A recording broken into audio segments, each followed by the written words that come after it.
आज कार्यक्रम को समस्त को स्वागत। आम आज आलोचना करिया BPSC 110 global politics unit 7 jar शीर्षक हेउची परिवेश और विश्व राजनीति बा ग्लोबल पॉलिटिक्स ऑफ एनवायरनमेंट जागतिक परिवेश राजनीति। तो वर्तमान जदि आम देखिबा विश्व रे जो केतोटी समस्या प्रमुख भूमिका ग्रहण करिछि तन्मध्यरु दुईटी प्रमुख समस्या होउछन्ति आतंकवाद और परिवेशवाद। आतंकवाद द्वारा हिंसा व्यापे, अनेक जनसाधारण मृत्युवरण करती, संपत्ति क्षयक्षति हुए जहाँ आखि को देखा जाए बा अन्य अर्थरे कहले जहाँ आखि दृश्य अटे, किंतु अन्य एक समस्या जहाँ आखि को विशेष मात्रा देखा जाए नहीं, किंतु समग्र विश्व एवं अधिक अधिक जनसंख्या जनसाधारण मृत्युवरण करथांती, यह द्वारा आक्रांत होइथांती एवं केवल राष्ट्रीय अर्थनीति बा राजनीति नुहे बरं समग्र विश्व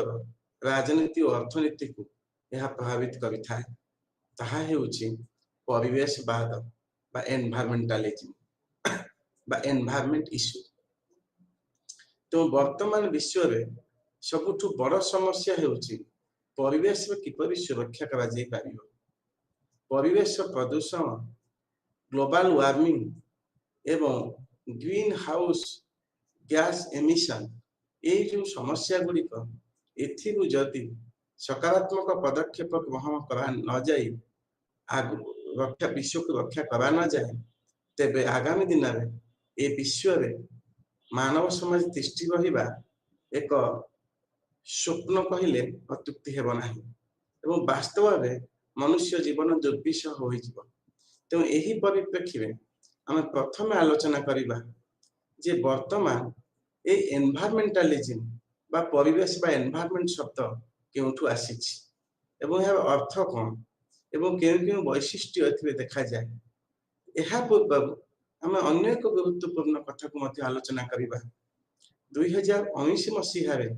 आमे जो समस्या दे गति कले जहाँ को आमे कोविड-19 बोली नाम देले ता केतेक वैज्ञानिक एवं राजनीतिज्ञ मत ताहा अन्य किछि नुह, ताहा परिवेश उपर मनुष्य अत्याचार एक दुर्विषह प्रतिफलन। तेणु क्षमता राजनीति क्षमताशाली हेबार लक्ष्य नहीं केतेकंक मतरे चीन यही भाइरस को तार वुहान प्रदेश लैबोरेटरी रे गच्छित करी रखिथिबा समय ताहा स्प्रेड करी जाइथिला एवं अन्य केतेकंक मतरे चीन जामिसो यार स्प्रेड करैथिला, कारण चीन रो एकमात्र लक्ष्य होची समग्र विश्व रे महाशक्ति भावे उभा हेबा। तेणु ताजा ताजा आम ये समस्या दे गति करुचे। गत मासरे आम मध्य देखिले भारतर अर्धाधिक सहर बड़ बड़ सहर बन्या रे बुड़ी गले एवं गत काली जदि आम देखिबा बांग्लोर अवस्था। तो ये सब परिस्थिति को आलोचना जदि आम करिबा तेबे देखिबा विश्व आगरे वर्तमान सबुठारो बड़ समस्या भावे उभा होईछि परिवेश समस्या। तेणु ये परिवेश शब्दटी प्रथमे फ्रेंच वर्ड एनवायरोनिया आसी अछि जार अर्थ हेउछि पारिपार्श्विक। आम चारिपटे घेरी रहिथिबा गछ लता वन्य प्राणी एमानकु ही परिवेश कहा जाए। एवं जदि परिवेश नथिबो एक उत्तम परिवेश न रहिबो तबे उत्तम मानव समाज तिष्ठि पारिबो नाही। तेणु परिवेश एवं मानव समाज अंगांगी भावे जड़ित। तो मानव समाज चतुर्पार्श्व घेरी रही परिस्थिति को पारिपार्श्विक स्थिति को परिवेश कहा जाए। एनवायरमेंट बा परिवेश कहले आज sum total of all the living and non living elements आम चारिपटे बसवास करुथिबा सजीव एवं निर्जीव उपादान को नहीं गठित एवं सेमानंकर मानव समाज उपर जो प्रभाव रही थाए ताहा उपर मध्य परिवेश जो आलोचना करा जाए ताहा परिवेश अंतर्भुक्त अटे। ऑक्सफोर्ड डिक्शनरी जदि संज्ञा को आम आलोचना करबा तेबे देखिबा ऑक्सफोर्ड डिक्शनरी मतरे परिवेश कहिले सेही भौतिक परिवेष्टनी स्थिति परिस्थिति आदि को बुझाए जेउठी मनुष्य बसवास करे। तेणु जेते बेले आम चारिपट आम देखुचे विभिन्न प्रकार उपादान यथा प्राणी गछलता जंगल माछ पक्षी एवं अनेक निर्जीव वस्तु जेपरिक जल भूमि सूर्य किरण पत्थर एवं वायु ये समस्त कहले आम परिवेश बुझाऊ। एवं मानव जीवन जो चक गति करुची से परिवेश एक गुरुत्वपूर्ण भूमिका ग्रहण करिछि एवं मनुष्य संपूर्ण भावे परिवेश उपरे निर्भरशील। पार्क नामक जब राजनीति वैज्ञानिक मतरे परिवेश से ही परिस्थिति मानकर मोट समष्टि अटे जहाँ कौन स्थान उपरे जे कौन समय कौन मनुष्य को घेरी रखी थाए। तेणु अन्य अर्थर कहवाक गले परिवेश मनुष्य पर एकांत अपरिहार्य एवं एक सुस्थ और निरोग परिवेश मनुष्य विकास पथरे सहायता प्रदान करिथाए। किंतु समयानुक्रमे से जगतिक्रम हेउ मनुष्य लोभ हेउ बा मनुष्य निजर क्षमता बा प्रतिपत्ति को प्रदर्शन करिवार लक्ष्य नहीं परिवेश को जेउ रूप में क्षति पहुंचाउछि ताहा मानव समाज स्थिति और यथार्थता उपरे आज एक प्रश्नवाची सृष्टि करिछि। तेणु एनवायरमेंटालिज्म बा परिवेशवाद जमी महिला मान पढ़ा नारीवाद बा फेमिनिज्म से परिवेश उपर अध्ययन करने एनवायरमेंटालिज्म नामक जो चिंतन उत्पत्ति होइछि ताहा अन्य किछि नुहे ताहा एक राजनैतिक एवं नैतिक आंदोलन अटे जार मुख्य लक्ष्य हेउछि जे मनुष्य जीवन बा मनुष्य कार्यकलाप द्वारा परिवेश जीपर क्षति न होई सुदृढ़ हब मजबूत हेब तार गुणात्मक दिग वृद्धि पाइब एवं परिवेश सुरक्षित हब सही विषय रे आलोचना को परिवेशवाद कहा जाए। यही परिवेशवाद रे आमे पुनश्च मनुष्य विभिन्न प्रकार कार्य नीति नियम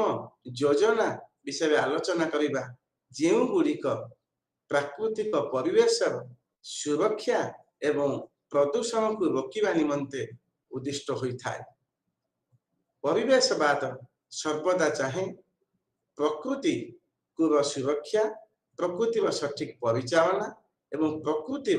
अवलंबन सठिक मात्रा अवलंबन जहा द्वारा मनुष्य एक नैतिक एवं मनुष्य नैतिक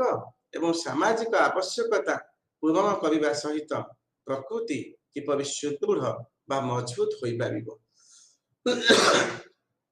वर्तमान आम देखा परिवेश वैशिष्ट्य गुड़िक कौन प्रथम हूँ एक मोट समष्टि मनुष्य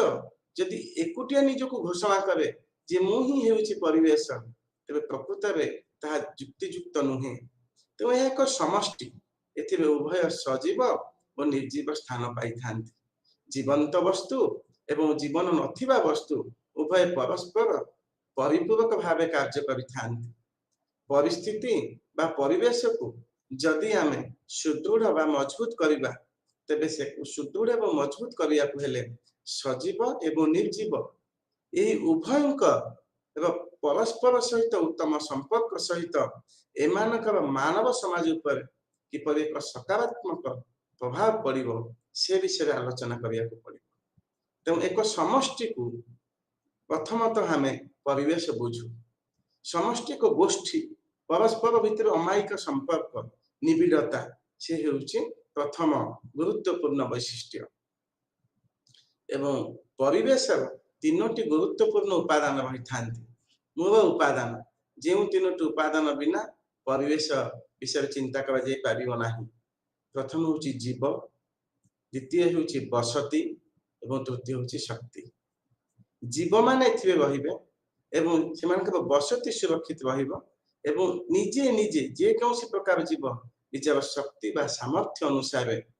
परिवेश सुरक्षा एवं परिवेश सठिक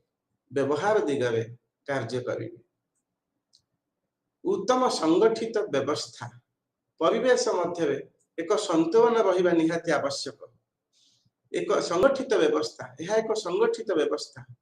परस्पर मध्य आंतरक्रिया रहिबा दरकार। जदि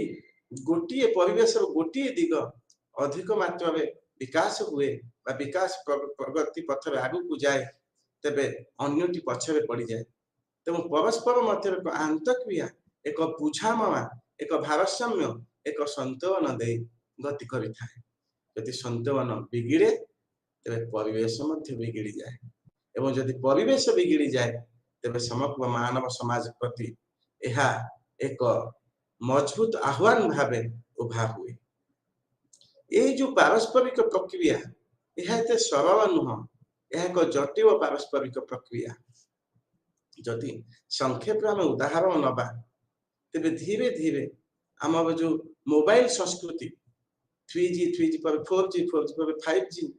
जो आरंभ होगा जाऊँगी यह द्वारा मोबाइल टावर प्रतिष्ठा द्वारा जो पशु पक्षी मानकर ध्वनि प्रदूषण द्वारा जो जीवन हानि घटुची तेणु आंतरक्रिया मध्य भारसाम्य रहूना एवं आंतरक्रिया एक जटिल प्रक्रिया। यह बुझा निमंते परिवेश सठिक आकलन करने निमंते प्रत्येक उभय सजीव एवं बसति स्थापन करुथिबा प्रत्येक जीवजंतु निजर सीमा एवं शरत को बुझी परिवेश को व्यवहार करने आवश्यकता रही। परिवेशीय भारसाम्य आम आगु आलोचना कले जे प्रत्येक परिवेश मनुष्य जो बसवास करुच्ची जदि भारसाम्य बिगिड़ी जाए तेबे जहाँ वर्तमान आम देखुचे से अवस्था ही खरा दिने वर्षा वर्षा दिने खरा 6 ऋतुर अनुभव अभाव ये सब ही देखा। तेणु परिवेश मध्य एक भारसाम्य रहिबा निहाती जरूरी। एवं परिवेश जो 3टी उपादान को नहीं गठित प्रथम हूँ अजैविक उपादान, द्वितीयटी हूँ जैविक उपादान एवं तृतीयटी हूँ शक्ति उपादान। तेणु अजैविक उपादान क्यों क्यों माने गति करुछंती स्थलमंडल लिथोस्फियर समग्र भूमि जिते जमी रही लिथोस्फियर स्थलमंडल अंतर्भुक्त यह परिवेश एक अंश विशेष। द्वितीय हूँ जलमंडल हाइड्रोस्फियर जल ही जीवन जल बिना मानव समाज तिष्ठिबा असंभव। केवल मानव समाज नुह कौन जीवजंतु कौन गछलता जल व्यतीत तिष्ठि पारिब नाही। एवं तृतीय हूँ वायुमंडल आटमोस्फियर शुद्ध वायु शुद्ध पवन प्रत्येक जीवजंतु एकांत आवश्यक। तेणु जो आम पढ़ले 3टी मंडल स्थलमंडल जलमंडल और वायुमंडल लिथोस्फियर हाइड्रोस्फियर एवं आटमोस्फियर यही 3टी मंडल होउछंती परिवेशर अजैविक उपादान एवं परिवेशर जैविक उपादान मध्य रही। एवं ये जैविक उपादान होउछि प्लांट्स गछलता एनिमल पशुपक्षी मैन मनुष्य एवं माइक्रो ऑर्गेनिजम्स जो माने आम खाली आखि को देखा जानती नहीं एवं से माने मध्य एही परिवेशर अंश विशेष। एवं तृतीयत हेउछि शक्ति उपादान सोलार एनर्जी सौर शक्ति जियोथर्मल एनर्जी ये जो एनर्जी जो शक्ति ये मध्य परिवेश अंश विशेष। जल को व्यवहार कर आम शक्ति पाउचे पवन को व्यवहार कर शक्ति मिलूची एवं दैनंदिन जीवन तथा कलकारखाना आम व्यवहार कर पारुछे। तेणु परिवेश कहीं प्रदूषित घटुची वर्तमान विश्व एक बड़ आह्वान होउची परिवेश प्रदूषण। यही परिवेश प्रदूषण कारण गुड़िक कौन कहीं क्यों क्यों कारण गुड़िक क्यों क्यों उपादान गुड़िक परिवेश प्रदूषण दायी एवं से कारण गुड़िक निराकरण निमंते क्यों क्यों व्यवस्था करा उचित आवश्यकता रही। तो प्रथमे देखिबा एयर पॉल्यूशन वायु प्रदूषण वर्तमान सबुठ बड़ समस्या होची एयर पॉल्यूशन। एयर पॉल्यूशन बाय जो हमें वायु प्रदूषण कहूचे यही वायु प्रदूषण मुख्य कारण होची वायु प्रदूषण कहीं घटुची ना वायु प्रदूषण मुख्य कारण होची सल्फर ऑक्साइड तथा कार्बन डाइऑक्साइड वृद्धि ये जो वायु प्रदूषण बा air pollution is the result of a combination of factor गोटे कारण एथि पई दायी नु व्हिच लोयर्स एयर क्वालिटी जहा कि वायु शुद्धता को ह्रास घटाउछि एवं ओजन स्तर में गर्त सृष्टि करुछि जहा कि मनुष्य जीवन पाई विपद सृष्टि करुछि एवं जो एयर पॉल्यूशन बा वायु प्रदूषण यह द्वारा आम समय समय देखुचे अमल वर्षा बा एसिड रेन हेउछि जहा द्वारा सेठी स्थित थिबा गछ लता पोड़ी जाउछंती बा सेठी आगामी दिन में कौन चाष होबार संभावना देखा जाऊ नाही यह द्वारा ये वायु प्रदूषण द्वारा आम अनेक रोग में मध्य आक्रांत हेउछि यथा आजमा काश ये सबुठु बड़ रोग जा कोरोना टाइम रे जो आम देखिले सबुठु बड़ विपद थिला आजमा एवं काश तेणु वायु प्रदूषण एथि प्रमुख भाव दायी एवं जदि आम से कोरोना समय को देखा जो संपूर्ण देश लॉकडाउन रे थिला विश्व अनेक सहर लॉकडाउन रे थिला से परिवेश विभिन्न प्रकार डाटा द्वारा देखागला तथ्य नहीं देखागला जे परिवेश शुद्ध होइछि एवं वायु अत्यंत मात्रा रे शुद्धता निजर शुद्धता गुण को बजाय रखि पारिछि तो वायु प्रदूषण विश्व एक वर्तमान बहुत बड़ समस्या उभा एवं एथि निमंते गाड़ी मोटर कल कारखाना इन धोई धुआं ये सब दायी तेणु मात्राधिक संख्या जंत्र मात्राधिक संख्या जानवाहन ये सब व्यवहार वायु को धीरे धीरे धीरे धीरे अधिक मात्रा प्रदूषित करिछि एवं युवपीढ़ी मान जो विशेष भाव में आकर्षित होइछन्ति डीजे ताहा मध्य वायु प्रदूषण निमंते अनेक मात्रा दायी से माननीय सर्वोच्च न्यायालय निजर निष्पत्ति प्रदान करिसेंति जे राति 10टा पर यही सब सिस्टम बाजी पारिबो नाही कारण जदि वायुमंडल प्रदूषित हुए तेबे समयानुक्रमे ए मानव समाज ए विश्व लोप पाई एवं जदि भी तिष्ठि रहे अनेक समस्या श्वासगत समस्या दे गति करिवो द्वितीयतः हेउछि वाटर पॉल्यूशन पूर्व आम कहले जल ही जीवन जदि जल नाही तेबे जीवन तिष्ठि रहिबा असंभव तेणु जदि ग्रीक दर्शन को आम देखा केतेकंक मतरे जे जलम ही जीवन सृष्टि होइछि एवं आमर माइथोलॉजी आ पुराण को जदि आम आलोचना करिबा तेबे से समान कथा मध्य आम देखा पाइबा किंतु दुर्भाग्यर विषय आज से जल धीरे धीरे प्रदूषित होगा लगी एवं एथिपाई क्यों माने दायी विशेष भाव मानव समाज दायी मनुष्य ही दायी तेणु केतक मतरे मनुष्य निज गोड़ में निजे कुबाड़ी मारिया पश्चातपद होना एवं बड़ बड़ बिजनेस एंटरप्राइजेस सेमानंकर जो आवर्जना एवं केमिकल ताको विभिन्न नदी झरणा एवं ह्रद में फोपाड़ा द्वारा जल प्रदूषण घटुची जहाँकि जलचर प्राणी एवं मानव समाज प्रति विपद सृष्टि करुछि एवं ये जल प्रदूषण अनेक मात्रा रे आमे प्रभाव मध्य देखा पाउछे जल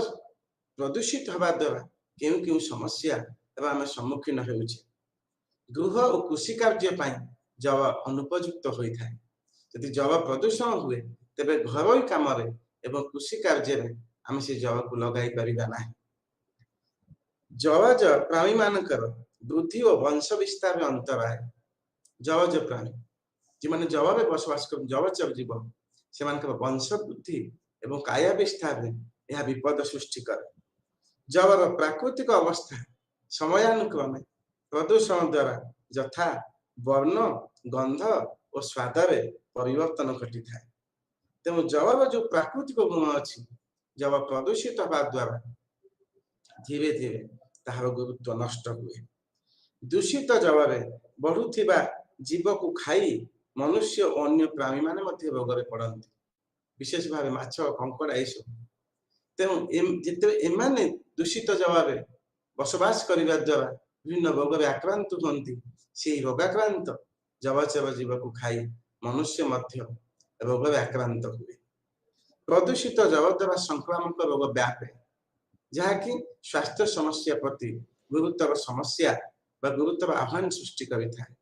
तो संक्रामक रोग आम समस्ते जाचे थरे हेले से धीरे धीरे अन्य को मध्य व्यापी जाए एवं समग्र समाज को निज कबल को नहीं जाए। तो प्रदूषित जल संक्रामक रोग पाई अनेक मात्रा दायी होता है। अमल जल मृत्तिका उर्वरता ह्रासर कारण जल में यदि एसिड अंश वृद्धि पाए तेज धीरे धीरे ताहा मृत्तिकार उर्वरता को नष्ट करे। से ही जल मृत्तिकार संस्पर्श में आसवा द्वारा तार उर्वरता को नष्ट करे एवं उर्वरता को नष्ट करने द्वारा से चाषबास हो पारे ना। यह द्वारा चाषी मुंडे हाथ दिए कहीं ना तार विकल्प जल जोगाण व्यवस्था केतेक स्थान रही न था। तेणु जल प्रदूषण द्वारा मनुष्य यही सब समस्यार सम्मुखीन होउछि। एवं तापर होउछि ध्वनि प्रदूषण। ध्वनि प्रदूषण बा नॉइज पॉल्यूशन जाको आमे कहूचे इंग्रजी में। यह नॉइज पॉल्यूशन धीरे धीरे धीरे धीरे विभिन्न प्रकार जंत्र गाड़ी मोटर हॉर्न एवं विभिन्न प्रकार वाद्य जंत्र डेसिबल ठाରୁ अधिक मात्रा शब्द शब्द प्रदूषण पाई दायी। एवं यह द्वारा कौन हुए ना मानव स्वास्थ्य मनुष्य समाज स्वास्थ्य बिगिड़ी जाए। श्रवण शक्ति पर प्रभाव वर्तमान जदि आमे देखिबा प्रायतः समस्ते श्रवण शक्ति समस्या दे गति करुछन्ति। तेणु श्रवण जंत्र व्यवहार करुछन्ति। मानसिक रोग मानसिक चाप सृष्टि हुए। नॉइज प्रदूषण बा ध्वनि प्रदूषण मानसिक मनुष्य मानसिक चाप को वृद्धि कराए। केतेक क्षेत्र में यह सबु सीमा सरहदी मनुष्य को मूक और बधिर मध्य करिथाए एवं उच्च रक्तचाप सृष्टि करे एवं उच्च रक्तचाप द्वारा मनुष्य हार्ट अटैक एवं सम्मुखीन हुए एवं पाचन प्रक्रिया पर मध्य प्रभाव पकाए जहा द्वारा अनेक मात्रा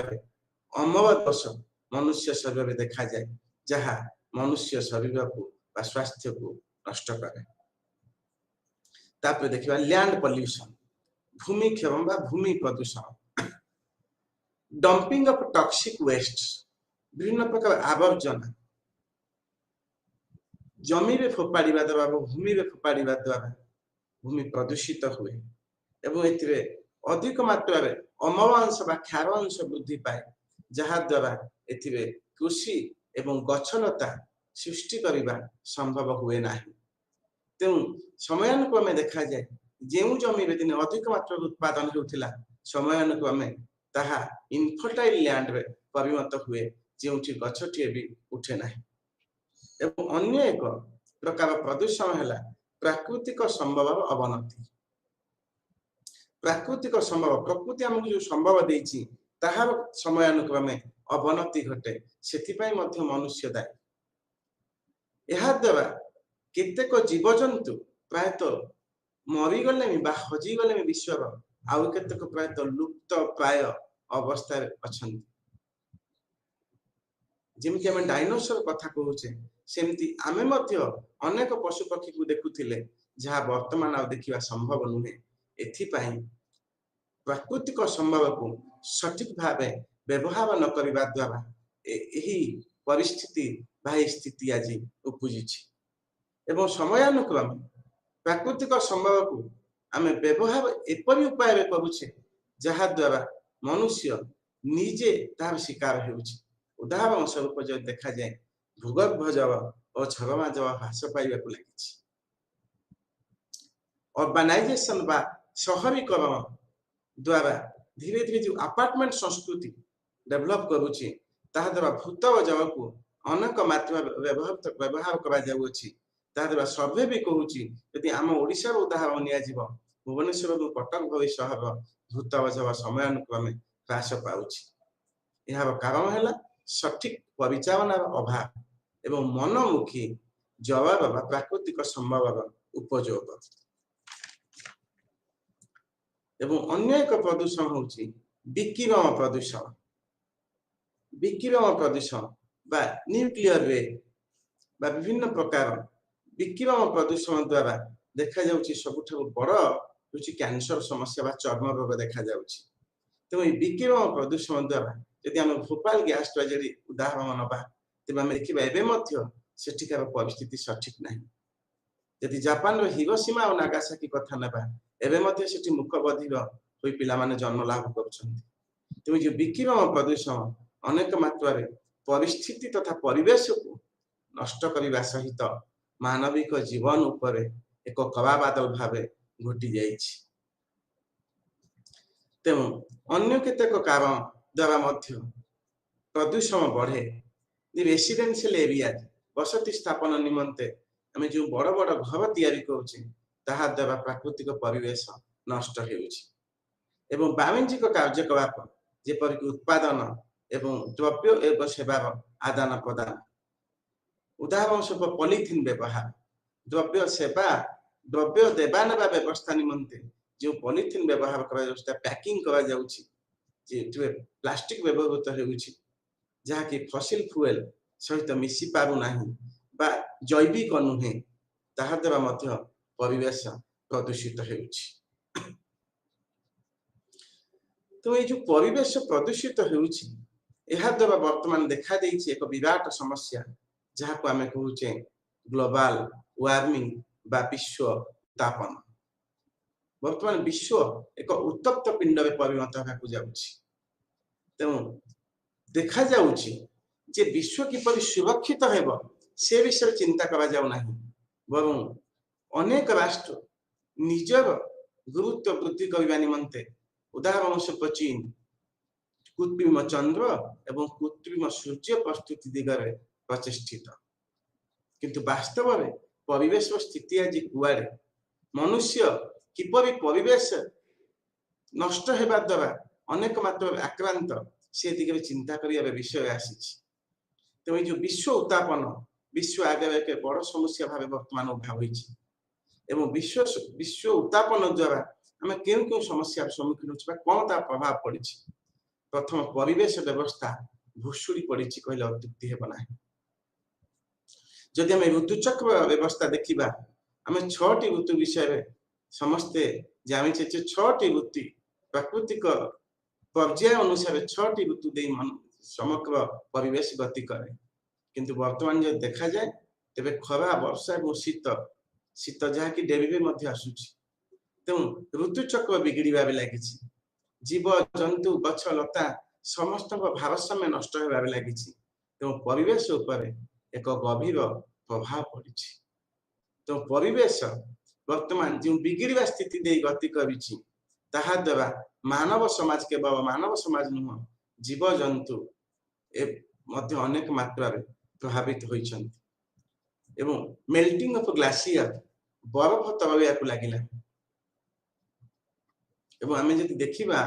जे हिमालय रे जो ग्लासियर इवन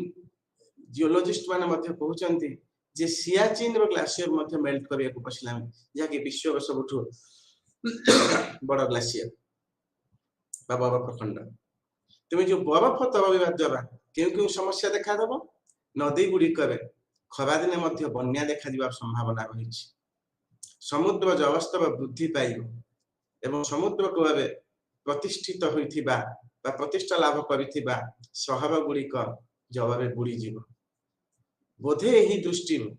इंडोनेशिया राजधानी को पूर्वतन राजधानी को नूतन राजधानी को स्थानांतरण प्रक्रिया करागला केवल सुनामी भय जो एवं ये जो बरफ खंड तरवा द्वारा समुद्र स्तर वृद्धि पाइब एवं समयानुक्रमे अनेक भूखंड ता भितर लोप पाइबे। रोग वृद्धि विश्व उत्तापन बा ग्लोबल वार्मिंग द्वारा अनेक मात्रा रोग वृद्धि घटी थाए। जते विश्व उत्ताप वृद्धि पाउछि तेबे मनुष्य जो चर्म बा मनुष्य शरीर जेतिक उत्ताप सहिबा कथा ताठु अधिक एते सही पारु नाही सेतेबे से अनेक रोगर शिकार मध्य होछि विशेष भावे चर्म रोग शिकार एवं ग्रीष्म लहरी आमे जाऊ कुछ सनस्ट्रोक। तेणु ग्रीष्म लहरी एते मात्रा प्रभावित होउछि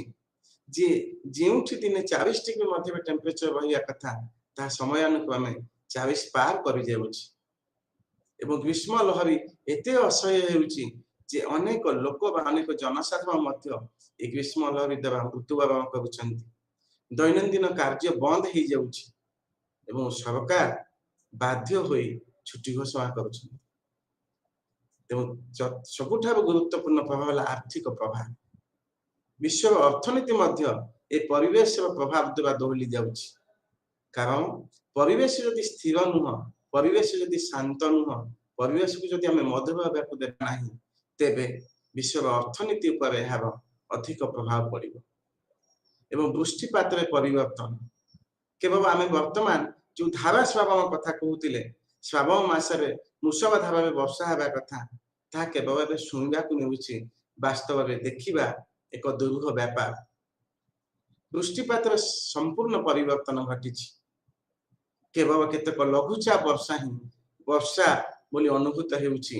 किंतु जो रेगुलर वर्षा हवा कथा ता हे पारुना। तो वृष्टिपात परिवर्तन घटुछि, जहाँ द्वारा दुईटी समस्या दे आम गति करुचे। गोटे हूँ मरुड़ी, द्वितीय हूँ बन्या। जो टाइम वर्षा हेबा कथा नहेबा द्वारा चाषी मरुड़ी शिकार होउछि, उत्पादन करि पाबो नहीं, चाष कार्य व्याहत घटुछि, आवश्यक पड़े तार फसल उजुड़ी जाउछि, जहाँ द्वारा जहाँ पूर्व पॉइंट आम आलोचना कले राष्ट्र अर्थनीति को दोहलाई दौछि। एवं अन्यटी होउछि बन्या।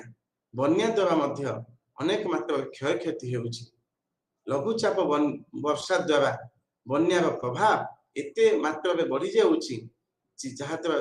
लोक मान साधारण लोकंकर धन जीवन क्षति होउछि। एवं सरकार मध्य ए दिगरे आगु को बढ़ी अनेक रिलीफ तथा सहायता प्रदान करुछन्ति, जहाँ कि राजकोष अर्थ खर्च होउछि। तेणु एही परि भावे विश्व उत्तापन द्वारा राष्ट्र गुड़िक उपर आर्थिक प्रभाव मध्य पड़ुछि। एवं ताप प्रवाह आम जो पढ़ले हिट वेव्स एवं जंगल रे निया आम प्रायतः विगत 2 वर्ष है देखुचे। एपरिक आम ओडिशार मध्य आम मयूरभंज में देखिले भितरकनिका जंगल रे जे जंगल द्वारा किपरि जंगल किपरि नियार नियंत्रण में आसी जाउछि एवं ताकू लिभेबा पई सरकार जेते प्रचेष्टा कले मध्य संपूर्ण भावे सफल हो पाबना। यार एकमात्र कारण होउछि जदि आम विश्व उत्तापन को रोकी दे पारिबा, विश्व उत्तापन रोकिबा दिगरे एक दीर्घसूत्री योजना प्रस्तुत करिबा, तेबे निश्चित भावे यह संभव हेबो। एवं समुद्र स्तर वृद्धि जहाँ आम पूर्व आलोचना कले एवं वन्यप्राणी प्रजातिर क्षति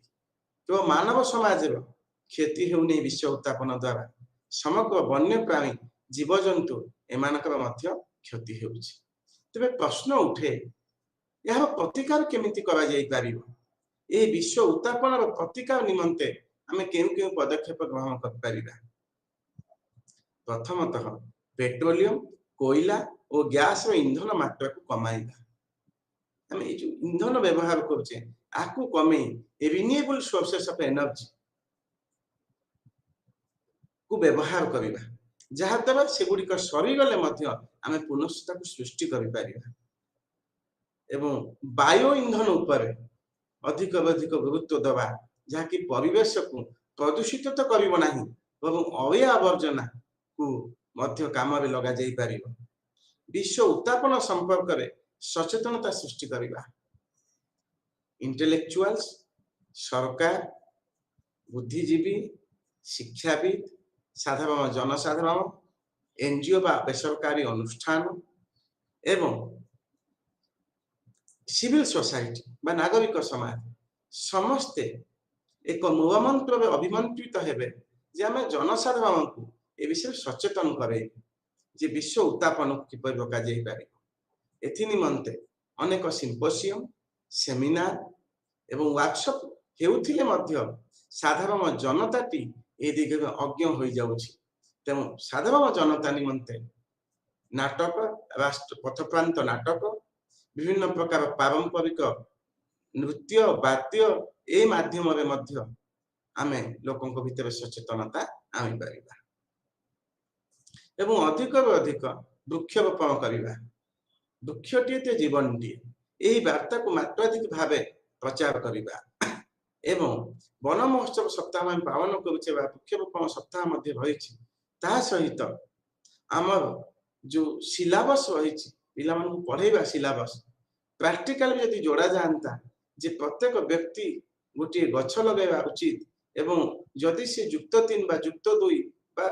स्कूल लेवल में नाम लेखि तेबे से पास आउट करि जिबा परे से गछटी जत्न नहीं यदि पास करे तेबे तब किछि मार्क व्यवस्था करा जानता तेबे से मध्य एक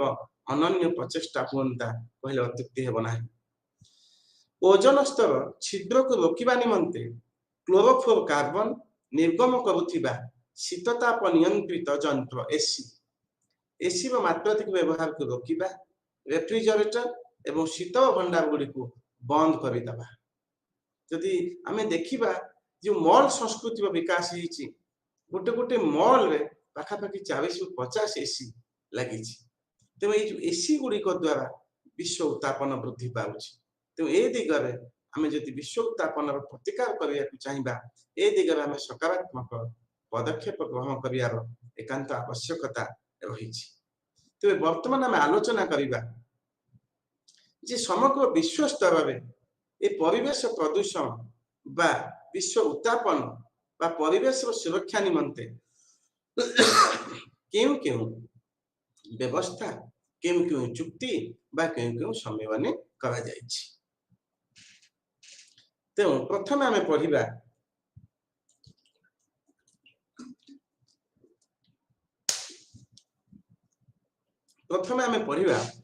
जे एथि निमंते द्वितीय विश्वयुद्ध पर प्रायतः कौन सी प्रचेषा करा जाई नथिला। तार कारण होउछि शीतल युद्ध एपरि एक परिस्थिति सृष्टि करिथिला समग्र विश्व रे जहा द्वारा उभय गोष्ठी परस्पर द्वंद्व तथा कलह लिप्त रहिथिले। सेते अन्य कौनसी जिनिस आखि को देखा जाउ नथिला किंतु 70 दशक जेते 70 दशक अयमारंभ हला सेते देखा गला प्रायतः अंतर्जातीय स्तर रे परिवेश को रोकिबा निमंते अनेक प्रकार प्रचेष्टा करागला। तेणु सेति मध्य प्रथम सम्मेलन थिला स्टॉकहोम सम्मेलन बा कॉन्फ्रेंस 1972 1972 मसीहा 1972 मसीहा रे स्वीडन राजधानी स्टॉकहोम रे विश्व अनेक नेतृवृंद एकाठी होई एक सम्मेलन करथिले एवं यह जून 5 रु जून 16 पर्यंत चली थिला। यार नाम थिला UN convention on human environment मानवीय परिवेश संपर्क में मिलित जाति संघर सम्मेलन एवं एते 7 गोटी क्षेत्र उपर एते गुरुत्व प्रदान करा जायतिला। से 7 गोटी क्षेत्र हैला मानव परिवेश उपर घोषणानामा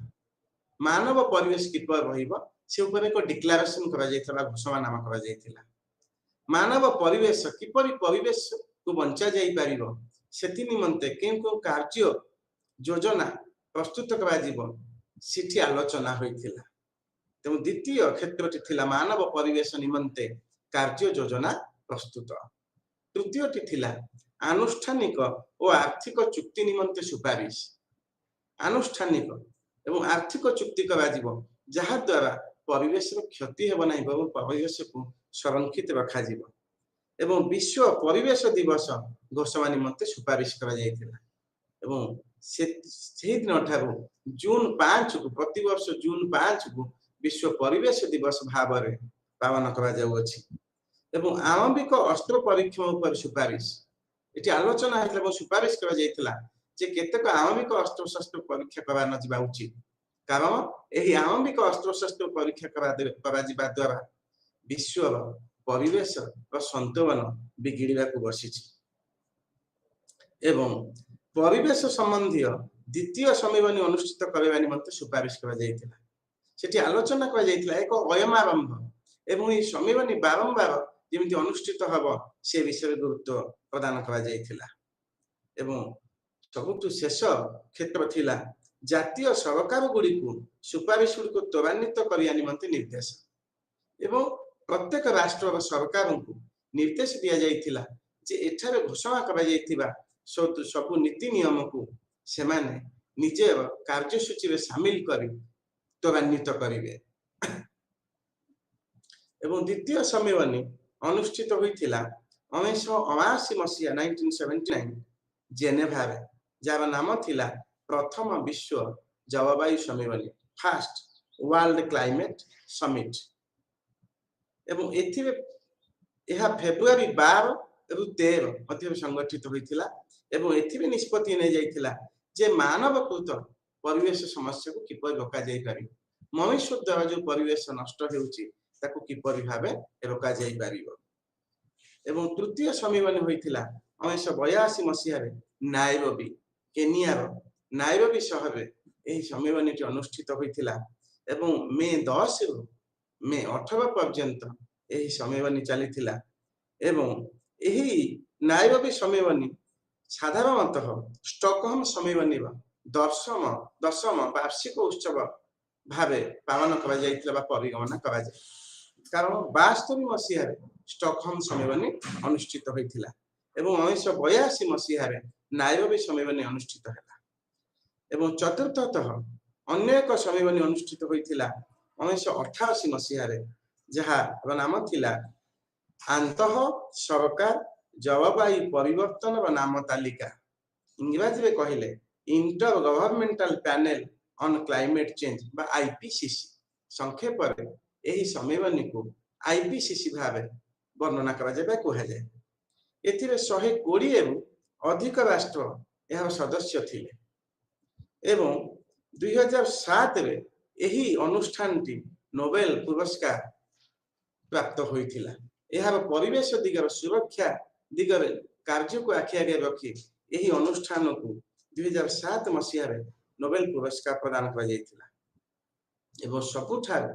गुरुत्वपूर्ण सम्मेलन अनुष्ठित होइथिला 1942 मसिया रे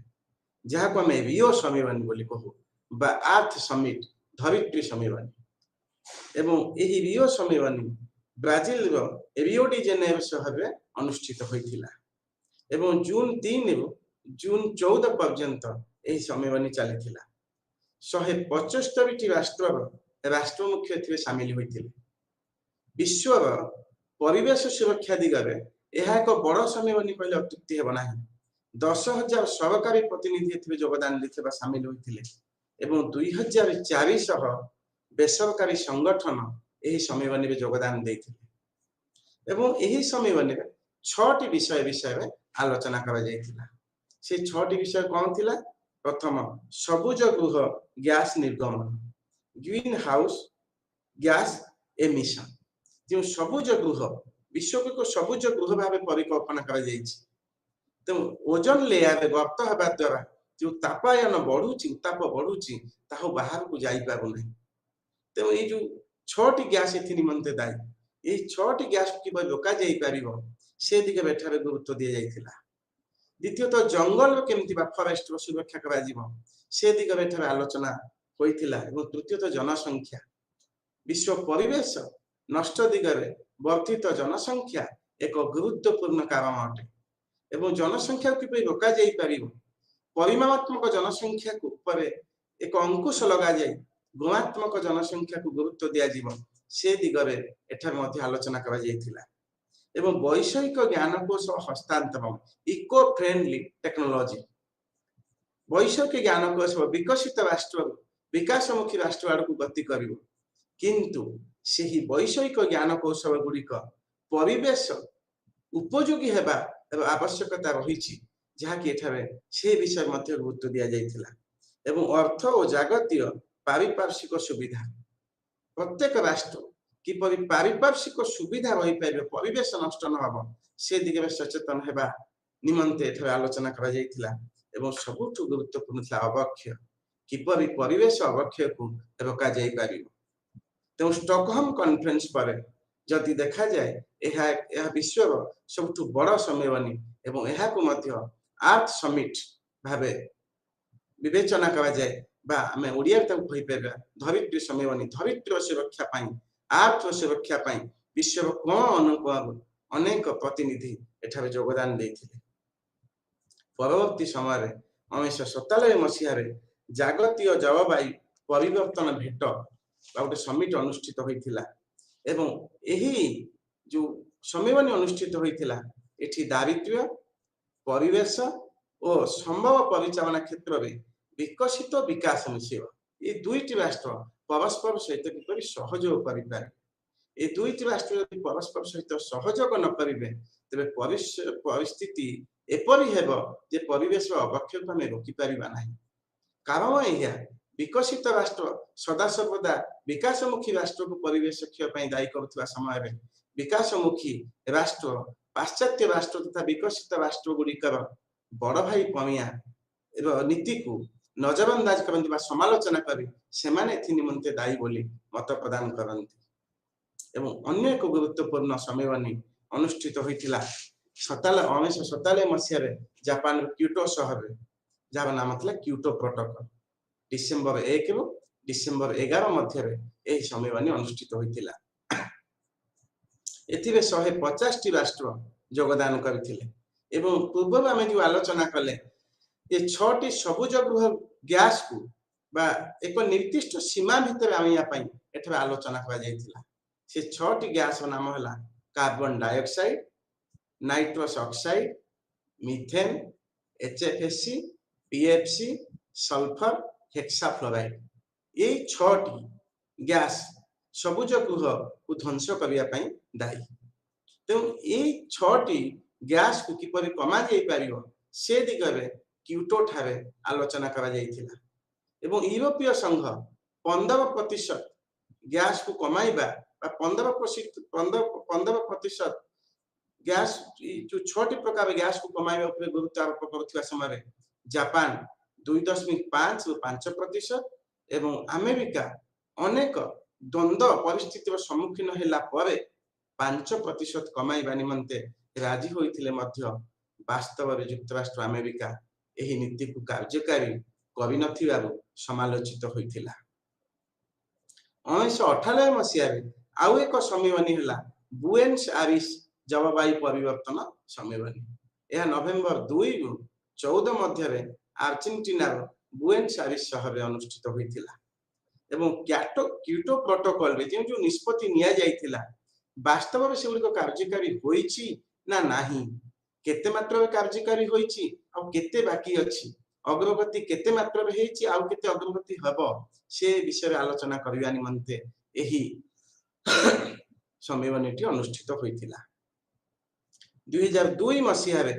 अन्य एक सम्मेलन अनुष्ठित होला धारणीय विकास ऊपर विश्व सम्मेलन world conference on sustainable development एबे हमें जुआडे जीवा देखुथिबा एक शब्द बहु भाबे प्रचलित sustainable development without compromising the future हमें विकास करिबा किंतु भविष्य तो विनाश नुहे विकास करिबा भविष्य संगे सालिश करिबा एपरि विकास करिबा जहा द्वारा भविष्यत जनसाधारण बा आगामी पीढ़ी मध्य से विकास को उपभोग करि पारि तेणु यही सम्मेलन अगस्त 26 रु सेप्टेम्बर 4 पर्यंत अनुष्ठित होइथिला एवं एथिरे निष्पत्ति होइथिला जे 20 कोटी 40 लाख जो हमर जनसंख्या विश्व रे दारिद्र्य सीमा रेखा तले बसवास करूछंती 2015 सुद्धा ताकू अधा को कमेइबा तापरे 1999 मसीह रे अन्य एक सम्मेलन अनुष्ठित होइथिला मॉन्ट्रियल प्रोटोकॉल यार मुख्य लक्ष्य थिला ओजन गर्त को रोकिबा एवं यह परे परे 8टी पुनर्मार्जनी सम्मेलन यह अनुष्ठित होला प्रति वर्ष बा 2 वर्ष गोटी गोटी लंडन रे 1990 नायरोबी रे 1991 कोपेनहेगन रे 1992 बैंकॉक रे 1993 वियना 1995 मॉन्ट्रियल 1997 एवं ऑस्ट्रेलिया 1998 बेजिंग 1999 एवं सर्वशेष रे किगाली 2016 उगांडा रे किगाली एवं मिलित जाति संघ जलवायु परिवर्तन सम्मेलन 2015 मसीह अनुष्ठित होइतिला जहा को हमें पेरिस कॉन्फ्रेंस बोली समस्त जानि छे फ्रांस रो पेरिस शहर अनुष्ठित होइतिला नवेम्बर 23 रु डिसेम्बर 12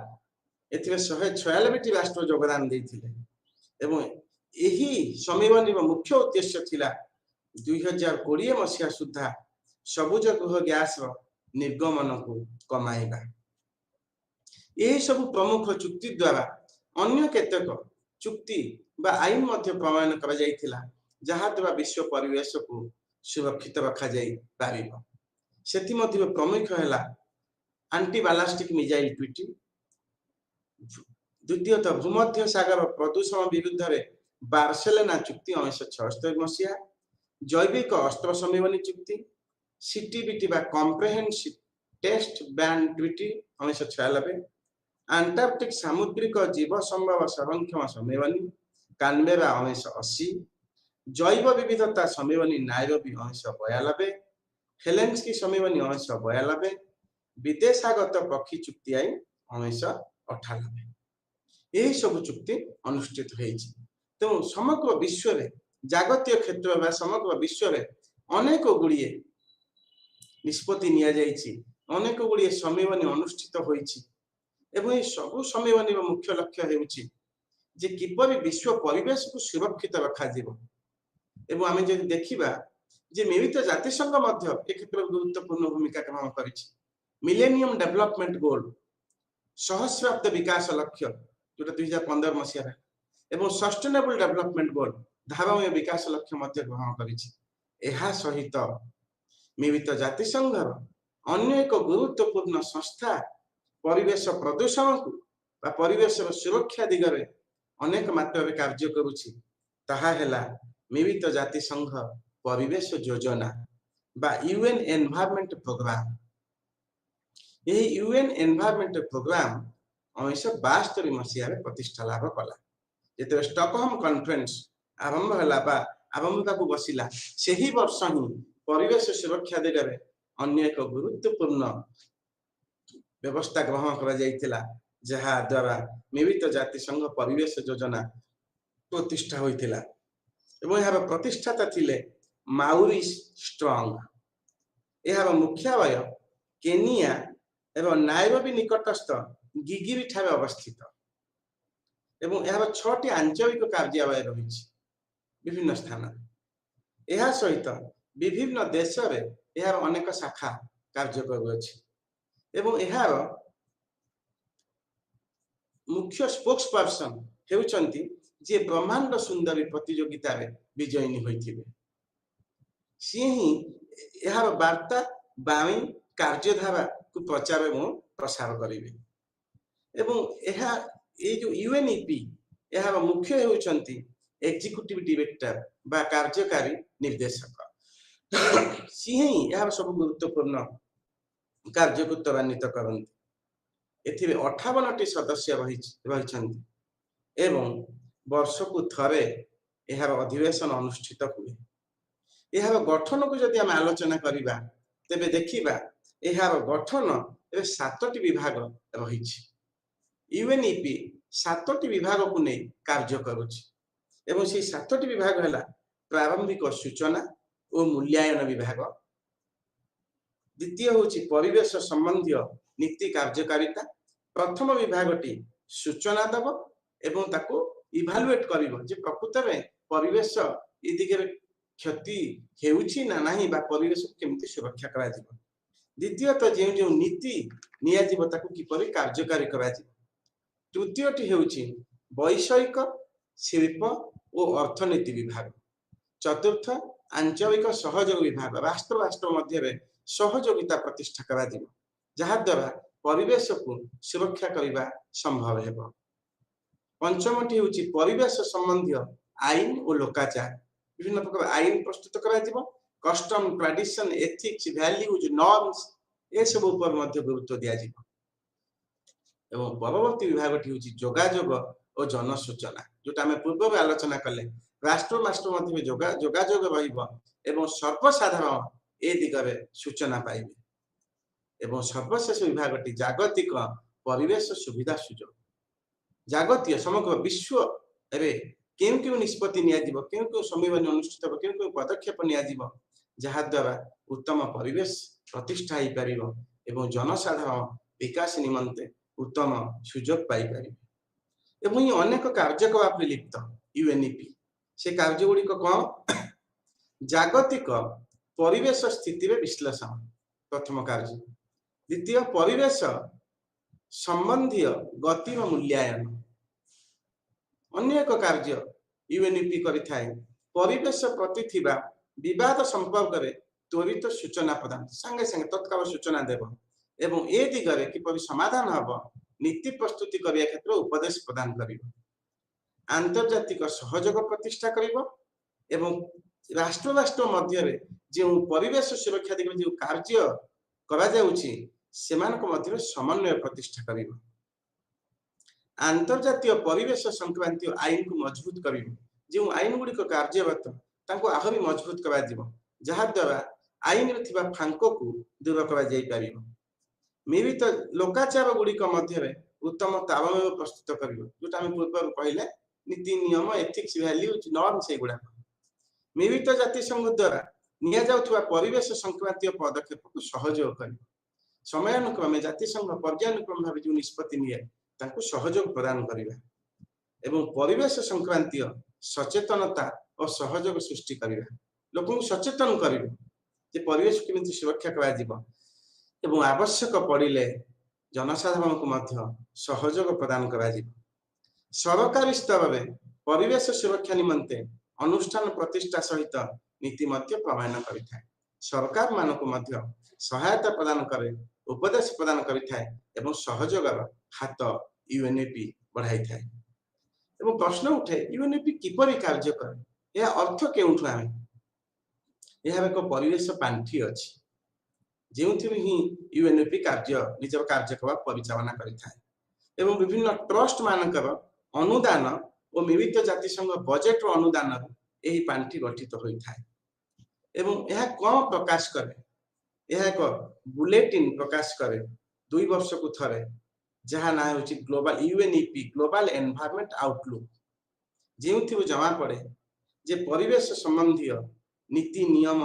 विभिन्न स्तर में जो प्रचेष्टा करा जायछि एवं भविष्य रे केउ केउ कार्य पंथा यूएन ग्रहण करिवो से दिगरे ए जो बुलेटिन बा ग्लोबल एनवायरनमेंट आउटलुक पढ़िले जमा पड़े तबे प्रश्न उठे यूएनईपी 1972 मसिया संगठित होइतिबा यूएनईपी सतरे कार्यक्षम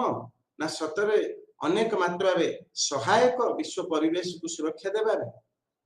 एही द्वंद्व को केतेक राजनीतिज्ञ केतेक राष्ट्रनायक माने परवर्ती समय आलोचना करिथिले एवं सेमाने एथि किछि संस्कार आया को मत देथिले सेमानक मतरे जे यूएनईपी रे जदि किछि संस्कार करा जाय ते आगामी दिन रे यूएनईपी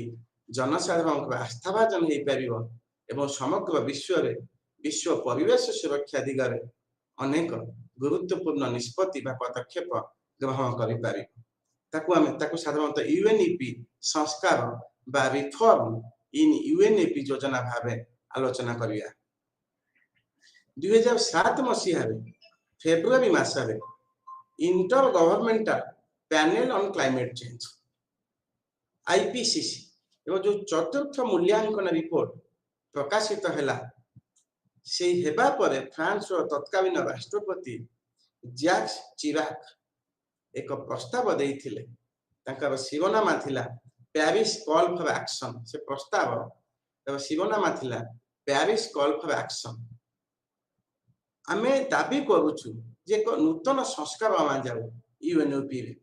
एवं से जो संस्कार जो प्रस्ताव से पाठ करथिले सेतिरे से कहिथिले जे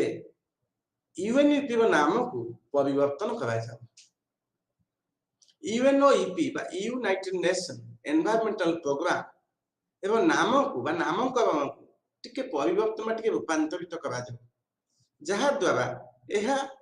विश्व द्वारा आदृत होई पारिबो एवं से नूतन नाम